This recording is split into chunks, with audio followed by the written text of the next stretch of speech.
The U.S. Department of Justice has taken a much more aggressive position in the ongoing litigation of Texas versus the United States.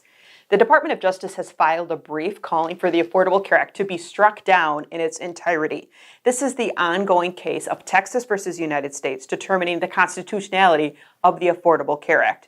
Now, this position by the Department of Justice is changed. It came after they submitted a very short letter to the Federal Appeals Court that was 2 sentences long that said, we are changing our position. We need a little bit more time to do some briefing and state our new position. And they have now filed that brief that states that new position. It's a reversal of position on behalf of the Department of Justice, and it seems to be a consequence of a new Attorney General.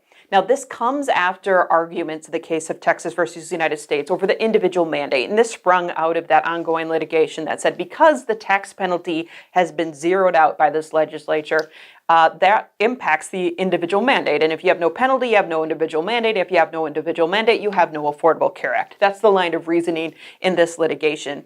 The Department of Justice argues that by eliminating these key provisions of the Affordable Care Act, therefore the whole Affordable Care Act should be tossed. They say it's unseverable. You can't take pieces out of the Affordable Care Act and let the rest stand. This is where the position change comes from, because before the Department of Justice said it is severable. You can have sections of the Affordable Care Act pulled out by the legislature and let the rest of the law stand. This ACA, in effect, of the lawsuit is ongoing, but the Affordable Care Act, of course, is still the law of the land as this litigation proceeds.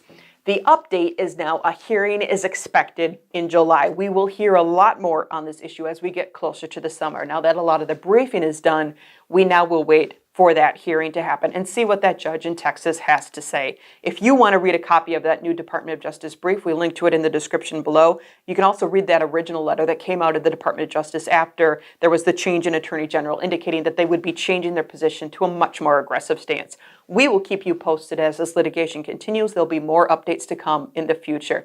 If you have any questions about Texas versus the United States or the Affordable Care Act as a whole, you can send us an email and find us at healthwatchwisconsin.org.